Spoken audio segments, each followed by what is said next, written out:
In this fortnight's episode, several new laws take effect this year. What's in the news with stories on cigarette taxes and private police, a new segment called Netflix and Thrill, and a Statists Gonna State on John McAfee. Welcome to The Lava Flow, channeling the flow of information to the libertarian, anarcho-capitalist, voluntarist, and agorist community. Find us at thelavaflow.com. Here's your host, Roger Paxton.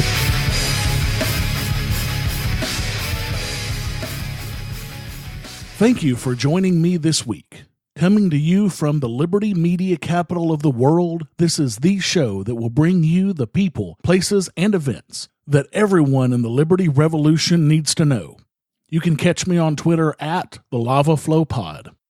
This is episode 27, the New Year, New Laws edition, and it's Tuesday, January 5th, 2015, when we had more than 1,134 people killed by police in 2015. What's wrestling my jimmies this week? You're about to find out. Let's do it to it. I was really struggling with a topic for this week. Between holiday gatherings, a very difficult couple of weeks at work that will only get worse before it gets better, and trying to remain sane, I couldn't come up with anything. I didn't want to do the typical year-in review show that so many podcasts do. I didn't want to do another resolutions show like I did in episode 2 of this podcast either. I wanted something a little different, more unique and fresh. So on New Year's Day, Jessica and I walked over to a local brunch place about a 4-minute walk from our house to meet a couple of our Free State Project friends, Nick and Heather. Here I was just 4 days from releasing this episode, and I had no idea what I was going to do it on. This is just not like me. Nick gave me a great idea, and so here I go. Thanks so much, Nick. Today, we're going to look at a bunch of new laws for 2016 that begin on January 1st. Some of these laws cause us to lose liberty, and some cause us to have more liberty. Obviously, we can't cover all of the thousands of new laws going into effect, but based on a quick review, it looks like there are many, many more laws restricting freedom rather than allowing for more freedom around the country. First, the bad news. There are a ton of new laws around the country that are restricting liberties. In California, for example, gun control legislation went into effect, allowing authorities to seize a person's weapons for 21 days if a judge determines that there is a potential for violence. Proposed in the wake of the deadly May 2014 shooting rampage by Elliot Rodger, the bill provides family members with a means of having an emergency, quote, gun violence restraining order imposed against a loved one if they can convince a judge that this person's possession of a firearm, quote, poses an immediate and present danger of causing personal injury to himself, herself, or another by having in his or her custody or control. So, essentially, on the words of family members and on the orders of a single man, the judge, you can lose your right to defend yourself completely for 3 weeks. What the actual fuck? How easy would this be to abuse? For example, if someone wants to harm a family member, say a brother, it would be easy for them to convince a judge that the brother is a danger and have them lose their right to self-defense, effectively opening up a chance for you to harm or kill your brother easily. This is scary as hell.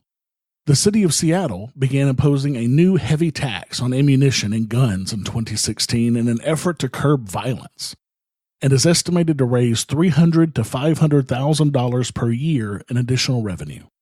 This new law imposes a charge of $25 per firearm at the point of sale and 5 cents for every round of ammunition at the point of sale.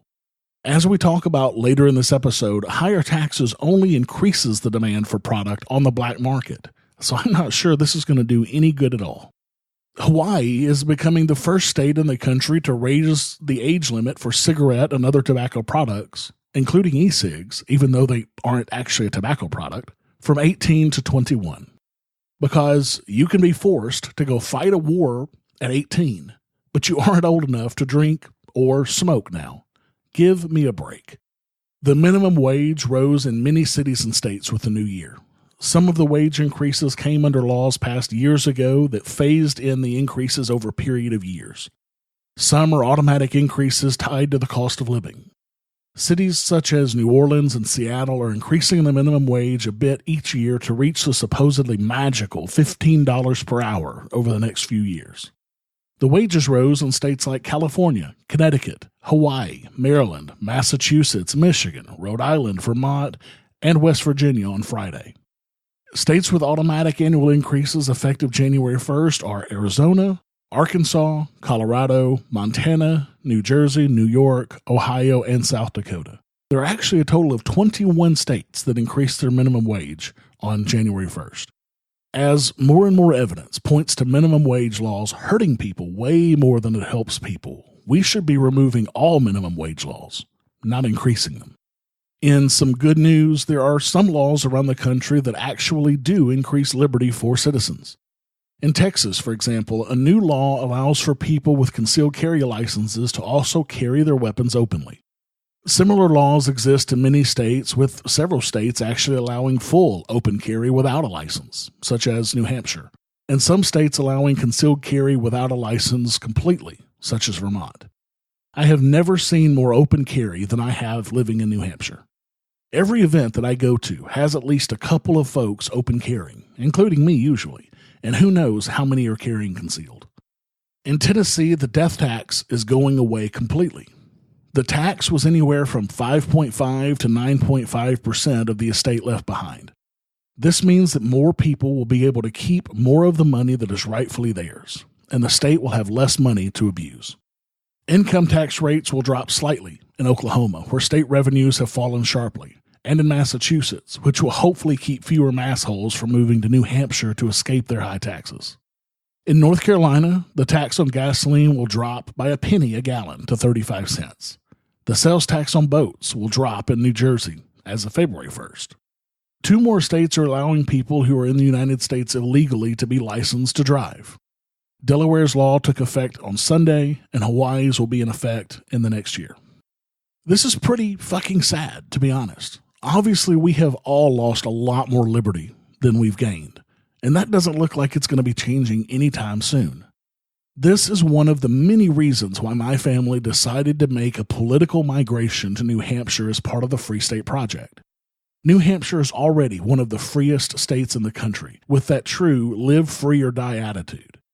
And with an influx of politically aware and active libertarians moving to one small geographic area, New Hampshire should soon see even more freedom. And speaking of the Free State Project, in the last couple of weeks we have seen huge gains in signers. The FSP grew to 90% of signers in late December, followed 9 days later by 91%. Even more amazing, only 4 days after hitting 91%, it hit 92%. At this rate, the 20,000 number will be hit before Liberty Forum in February. Talk about a huge celebration at that event. I hope to see you all there. If you haven't signed the Statement of Intent to Move, you can do it now at pledge.freestateproject.org. You will not regret it. Exercise your free market muscles by going to thelavaflow.com/support and giving a per episode donation of as little as $1 an episode, or use Bitcoin. Get exclusive content, rewards, and help the Lava Flow become fiscally neutral while providing you more content. thelavaflow.com/support. What's in the news? The news you need to know from a libertarian perspective. In No Shit Sherlock news this week, New York is reaping the whirlwind of sky-high cigarette taxes with a wave of smuggling decimating the state's revenue.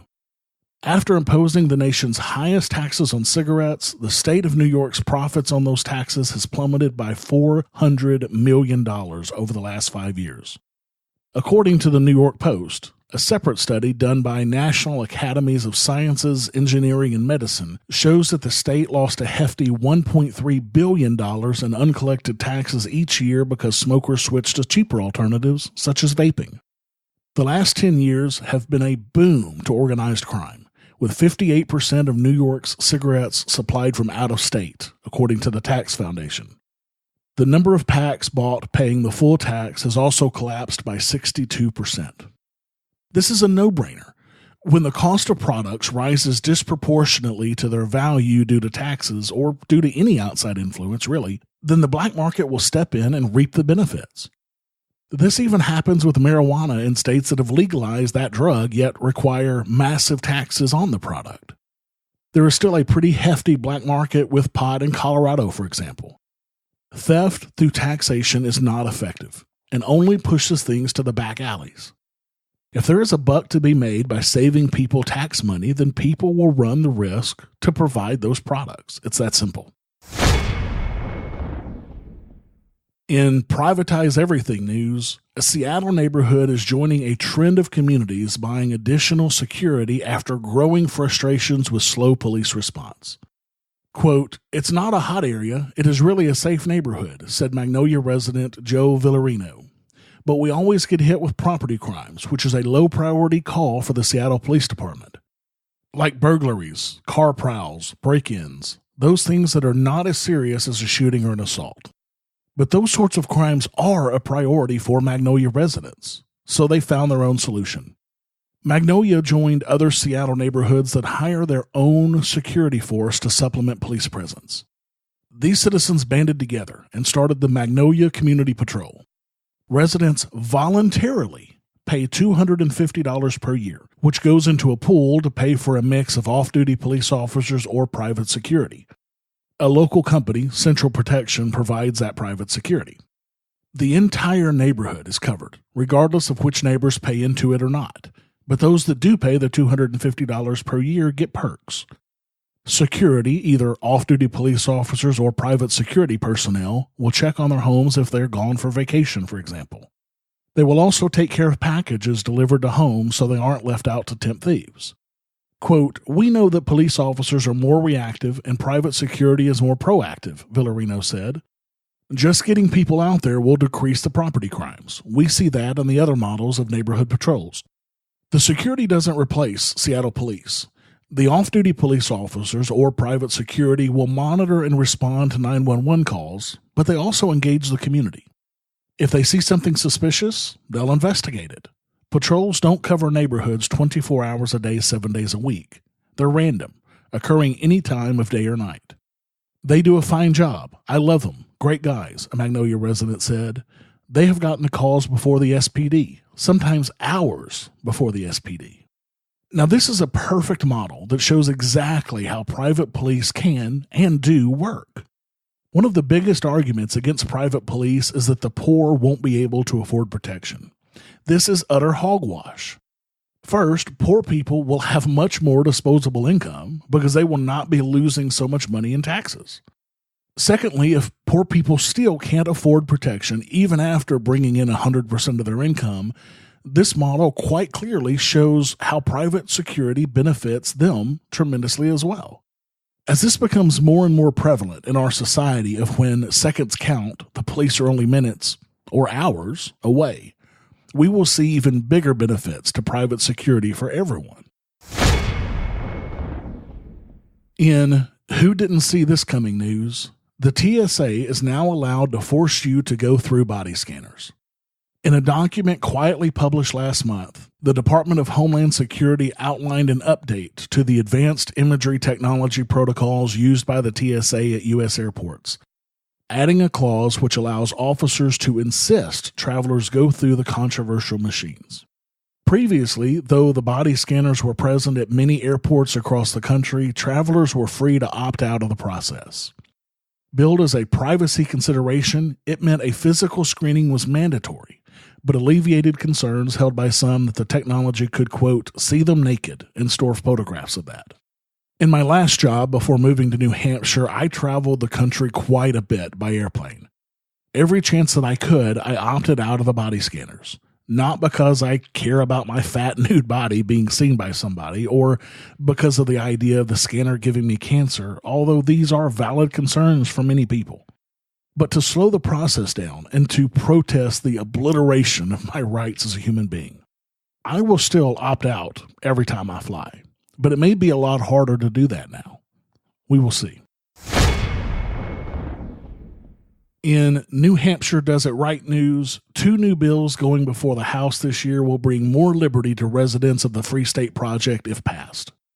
The first, HB 1494, would prohibit government agencies from acquiring, collecting, retaining, or using personal information and social media data without a warrant in most cases. The bill does allow a few exceptions to the warrant requirement. Government can collect personal information with the express written permission of the owner, for example, pursuant to a judicially recognized exception to the warrant requirement or in some emergency situations. HB 1494 broadly defines personal information as a person's name, date or place of birth, social security number, address, employment history, credit history, financial information, account numbers, cellular telephone, voice over internet protocol or landline telephone numbers, biometric identifiers, including fingerprints, facial photographs or images, retinal scans, DNA, RNA, or other identifying data unique to that individual, or one or more pieces of information that, when considered together or in the context of the information that is presented or gathered, are sufficient to specify a unique individual. Even though the bill does not directly address data gathered by federal agencies, prohibiting state and local law enforcement from obtaining this data gathered through mass surveillance would effectively end a practical effect of NSA spying. NSA collects, stores, and analyzes data on countless millions of people without a warrant, without even the mere suspicion of criminal activity. The NSA also tracks the physical location of people through their cell phones. In late 2013, for example, the Washington Post reported that the NSA is gathering nearly 5 billion records a day on the whereabouts of cell phones around the world. This includes location data on tens of millions of Americans each year, without a warrant. Through fusion centers, state and local law enforcement act as information recipients from various federal departments under information sharing environment. ISE partners include the Office of Director of National Intelligence, which is an umbrella covering 17 different federal agencies and organizations, including the NSA. State and local law enforcement share that data up the chain with the feds. The NSA expressly shares warrantless data with state and local law enforcement through a super-secret DEA unit known as the Special Operations Division. That information is being used for criminal prosecutions. A Reuters report last fall showed that most of this shared data has absolutely nothing to do with national security issues. Most of it involves routine criminal investigations. This data sharing shoves a dagger into the heart of the Fourth Amendment. In an interview last fall, former NSA Technical Chief William Binney called NSA information sharing the most threatening situation to our constitutional republic since the Civil War. Quote, "That's what happens when you allow this kind of assembly of information. That's so much power. That's like J. Edgar Hoover on super steroids," he said. "This is not compatible with any form of democracy at all." Passage of HB 1494 into law would prohibit this from happening in the state of New Hampshire. I'll be following this one closely. A second bill in New Hampshire, HB 1610, would legalize the possession and cultivation of marijuana for personal use. This bill allows a person 21 years of age or older to possess up to 2 ounces of marijuana and to cultivate no more than 6 marijuana plants without penalty. Legalizing marijuana, or any drug for that matter, is a dagger in the heart of the police state and a step towards freedom that more and more Americans are accepting every day. I believe that in my lifetime, marijuana will be legal in all 50 states. In the biggest gang on the planet news, the Bal Harbor PD and the Glades County Sheriff's Office in Florida set up a giant money laundering scheme with the purported goal of busting drug cartels and stemming the surge of drug dealing going on in the area. But it all fell apart when federal investigators and the Miami Herald found strange things going on.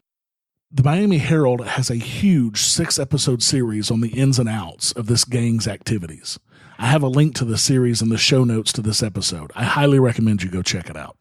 The 2-year operation, which took in more than $55 million from criminal groups, resulted in 0 arrests, but netted $2.4 million for the police posing as money launderers. Members of the 12-person task force traveled far and wide to carry out their deals, from Los Angeles to New York to Puerto Rico. Along the way, the small-town cops got a taste of luxury as they used the money for first-class flights, luxury hotels, Mac computers, and submachine guns. Meanwhile, the Bal Harbor PD and Glades County sheriffs were buying all sorts of fancy new equipment. Besides these official uses of the money, confidential records obtained by the Miami Herald show that officers withdrew over $1 million with no record of where the money went. Quote, "They were like bank robbers with badges," said Dennis Fitzgerald, an attorney and former Drug Enforcement Administration agent who taught undercover tactics for the U.S. State Department. Quote, "It had no law enforcement objective. The objective was to make money." Quote, "I can't think of a more podunk town than Bal Harbor, not in a bad way, but in the sense that these cops would have otherwise been stopping traffic or shooting radar," said Ruben Olivia, who has represented alleged narco-traffickers since the 1980s. Quote, "In reality, they were being launderers. The minute they started doing busts, it would have been over. This is like a movie. You've got these guys and they're flying all over. They're saying, hey, I'm in the big leagues. I've seen every kind of law enforcement money laundering investigation. I have never seen anything like this. It's really one for the ages." Now, this is yet one more reason why the war on drugs is a massive failure and needs to end right now. I really suggest you go read the Miami Herald's 6-part article on this series. It's really good to read. In some personal news, I was a runner-up winner of the Bitcoin Not Bombs anti-war haiku contest. I won a sticker pack from purse.io for my haiku. My haiku was, "Perpetual war, not the life I choose for me or for my 2 boys." There were a bunch of great haikus, so I'm honored to have been selected as a runner-up. In more personal news, after a full year of doing this podcast, I am shocked, I say, at the reception that it has received. The first month of this show, I released 3 episodes, and I had a total of 223 downloads. That was January of 2015. I thought that was incredible. Imagine having nearly 100 people listen to you for half an hour every 2 weeks. That's huge. I kept growing month over month, and December 2015, I had 3,798 downloads of the show. That is over 1,600% growth in less than a year. From January 3rd, when I released my first 2 episodes, to December 31st, I had 22,972 downloads total. Holy shit! And this is with only releasing 2 episodes most months. I could not be more happy with the numbers I'm seeing. December alone grew 39% over November. I can't wait to see what 2016 brings for the show. Financially, the show is now in the black for the first time since I started it, thanks to all of your kind contributions. We're now closer than ever to reaching our first milestone that will allow me to bring you more content every single week. I just don't know what to say. And I can't thank each and every one of you enough for taking the time to listen to what I have to say every fortnight. And your financial contributions and ratings and reviews, it's just incredible. I've had some excellent feedback from you guys in the last 12 months, and I would love to have some more. If you want to tell me what you love about the show, what you hate about the show, or what you'd like to see the show do next, please let me know by sending me an email to feedback@thelavaflow.com. I can't wait to hear from you guys. Have you subscribed to The Lava Flow on iTunes or any mobile device yet? Then what's wrong with you? Go to thelavaflow.com/subscribe so you don't miss a minute of the show. And while you're subscribing, make sure to leave me a 5-star rating and review the show to help others find our podcast. thelavaflow.com/subscribe. Netflix and chill. Netflix and chill. Netflix and chill. Netflix and chill. I got that WhatsApp message and you know what that means. I'm gonna get up out this house and come get up in. I talked about starting this segment several months ago and just haven't gotten around to it because there's been so much else to talk about. Jess and I watch a lot of documentaries, mostly on Netflix, and I can turn my Netflix time into a segment on this show pretty easily. Win-win. So to kind of play on the words of Netflix and chill, I'm going to call this segment Netflix and Thrill. One of the best documentaries that we've watched in a long time has been Making a Murderer. It is a 10-hour documentary telling the story of Stephen Avery, a man released from prison in 2003 after being behind bars for a crime that he didn't commit. DNA evidence exonerated him of the sexual assault that he was found guilty of. 2 years after being released from prison, right at the height of Avery's $36 million lawsuit against Manitowoc County officials over his false conviction, he was arrested again and charged with a new crime, the murder of 25-year-old Teresa Halbach, who visited the Avery family's car salvage yard to photograph a minivan for Auto Trader magazine. Having been the last person that saw Miss Halbach, Stephen was immediately a suspect. It didn't help at all that Halbach's car was found on the car salvage yard owned by the Avery family. Even though the Manitowoc County Sheriff's Office claimed they were going to not be involved in the investigation at all, it was clear that they were heavily involved, showing a clear bias. Not to mention that evidence suddenly appeared in places that had been searched several times before, and places that were totally locked down by police agencies. A nephew of Avery's confessed to being involved in the murder with Avery. The nephew has an IQ of 70 and was clearly led to his confession by police investigators, and the vast majority of his confession was not backed up in any way by the physical evidence or by the testimony of others.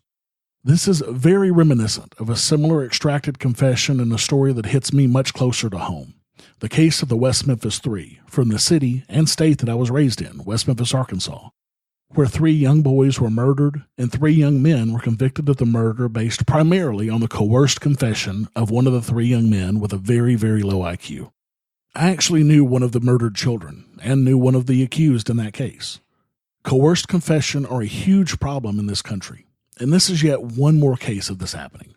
If you're interested in more on the West Memphis 3 case, in which the 3 young men were eventually released from prison, with one of them being released from death row, you can watch the HBO documentaries Paradise Lost, The Child Murders at Robin Hood Hills, Paradise Lost 2, Revelations, and Paradise Lost 3, Purgatory. There's also a dramatized version of events called Devil's Knot, starring Reese Witherspoon and Colin Firth, that's worth watching. Making a Murderer is a story of a clearly corrupt system, from police officers to investigators to prosecutors to judges. It also exposes weaknesses in being tried by a jury of 12 men and women who are supposedly unbiased peers. If you watch this documentary and it doesn't piss you off, then I believe you cannot possibly be human. I highly recommend you watch this one. It's well worth the 10 hours of time it takes to invest in it. I went to work pretty tired for a couple of days because Jess and I just couldn't stop watching this and stayed up much later than we should have watching it. You probably will too, so be prepared. America, America, America, fuck yeah, coming again to save the motherfucking day, yeah, America, fuck yeah, freedom is the only way, yeah, terrorists, your game. Statists Gonna State. Unless you've been living under a rock the last couple of weeks, you likely know by now that John McAfee, founder of antivirus software company McAfee, has declared his intention to seek the Libertarian Party nomination for President of the United States. A couple of months ago, he said that he would run under the party that he created, the Cyber Party. I can only assume he realized how much money and hard work it was going to cost him to get on the ballot using that party. So he has now joined other candidates such as Steve Kerbel, Darrell W. Perry, who was a past guest on this show, Austin Peterson, and others seeking the LP nomination. Gary Johnson is also expected to seek the LP nomination for a second time and will likely announce soon. One question on everyone's mind, especially after seeing a Bob Barr, Wayne Allen Root team back in 2008, is how can we trust that McAfee is truly a libertarian? He has never identified as a libertarian before now. He's never joined the party before. Is he really a libertarian? With just a cursory glance, we can see that he is clearly not a libertarian and is only using the LP to further his personal goals. Although he has identified as an anarchist in the past on Jeff Berwick's podcast, Anarcho-capitalist, he is clearly not truly libertarian and certainly not an anarcho-capitalist. But isn't McAfee a gun-toting, drug-using sort of guy? Sure he is, but that does not a libertarian make. While he does have some issues that align with libertarianism, such as ending the drug war, lowering but not removing taxes, loosening some restrictions on immigration, and abolishing the TSA and FDA, he also believes in the state as a cure for our social ills. He wants to create a large-scale public works program that he will use to aggressively attack unemployment, reminiscent of socialist President FDR in the 30s as part of his New Deal. He also wants to use federal tax dollars to introduce an IT infrastructure development program and to prompt wholesale implementation of smart grid energy programs. And if that's not bad enough, he says, quote, "As we have stated many times over, we see access to broadband as a fundamental human right." What? Really? He also wants to follow in the footsteps of Australia and increase government by creating a brand new cabinet position, the Digital Transformation Office. The goal of this office would be to bring cyber awareness and cybersecurity education into the government, thus increasing their already strong hold on technology and the internet. I have taken all of these positions directly from the issues page on his website, found at McAfee16.com/issues. So you can go there for yourself and check it out.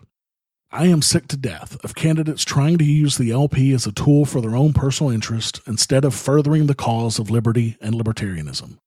John McAfee is just another one of these. And he may not be the last that we see this election cycle.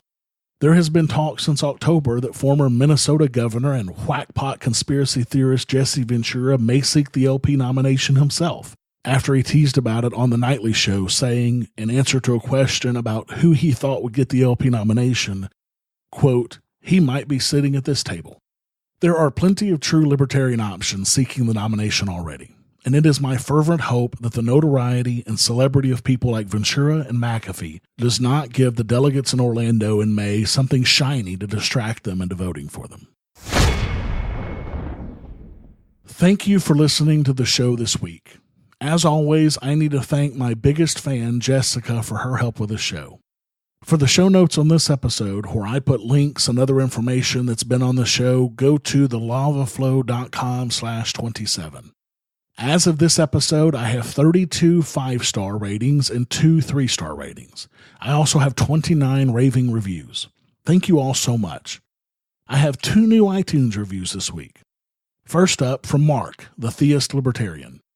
Awesome and relevant topics. I really enjoyed episode TLF026, The Politics of Jesus edition. Your approach on Jesus' political views was balanced and honest, and I appreciate that a lot with all of the hacks trying to claim Jesus for their political opinion of choice. I also agree that jury nullification is such a powerful truth that I wish more Americans were exposed to, since it is essentially a stop on tyranny. However, I must counter the information on drug testing and welfare. Couldn't the data be skewed by applicants staying clean in order to get the benefit? All things told, I really enjoy your show. Keep plugging away. Now, I know Mark, and I have for many, many years. He's a minister and a very Christian individual, so I take this as high praise. Thank you, Mark. As to your comment about the drug testing, sure, it's possible that folks are staying clean in order to get benefits, but that doesn't change the fact that spending tens of thousands or hundreds of thousands of taxpayer dollars on this drug testing is a huge waste of money. I certainly don't support welfare either, but spending good money after bad is not the solution to this problem. My second review this week comes from Classic in NY. Out of 29 reviews, this is only my second non-5-star review, and I have no idea why. He gives me 3 stars and says, "This is a good show, but I wish it would include anarchists in description as a viable alternate social solution. It would be nice to see freedom-thinking people include a non-monetary system in its discussions as well. There are others out there who advocate a less corruptible system of living." Classic, I appreciate your comments, but I think I'm a little confused by them, to be honest. The full title of this show is The Lava Flow, Libertarian, Anarcho-capitalist, Voluntarist, Agorist. Anarcho-capitalism is anarchist. Now, if you're referring to black flag waving anarcho-communists when you say that I should include anarchists, you will never hear me praise them on this show. They are anti-capitalist, anti-human, and anti-reason. They are the people who give anarchy a bad name. I also don't understand your criticism about me not talking about non-monetary systems. This is also anti-capitalist and not something that you will ever hear me praise. Now, I do discuss alternative monetary systems on the show quite often, such as Bitcoin, precious metals, and barter. If you consider anti-capitalism to be a less corruptible system of living, then this is probably not the show for you. And that's okay, because this show's not for everybody. This show is 100% pro-capitalism, and it always will be. I hope you keep listening to find out more about true anarchism and peaceful solutions to the problems that we face from government. Guys, I would love to have more reviews. If you want to leave me a review, which I will read on this show, go to thelavaflow.com/iTunes. Every single review that I get helps others find this podcast. So please, if you can, go give us a rating and a review right away. I also have a new sponsor this week. Kyle started a $2.50 per episode donation using Bitcoin. Thank you so much, Kyle. It was great seeing you on New Year's. And if you like what this show gives you, and you want more of it, and to keep this show ad-free, exercise your free market muscles by going to thelavaflow.com/support and giving a per episode donation of as little as $1 an episode using Federal Reserve notes through Patreon or Bitcoin through Coinbase. There are monthly costs associated with doing this show, and I need additional equipment to continue making this show better for you every single episode. Thanks to Kyle and all of my previous sponsors, I'm now sitting pretty at 38.5% of the way towards bringing you more content. Help me get closer to my first goal by going to thelavaflow.com/support. Until next time, keep striking the root. Thank you for listening to The Lava Flow at thelavaflow.com. Don't miss an episode. Subscribe now at thelavaflow.com/subscribe. This has been a Pax Libertas Productions podcast.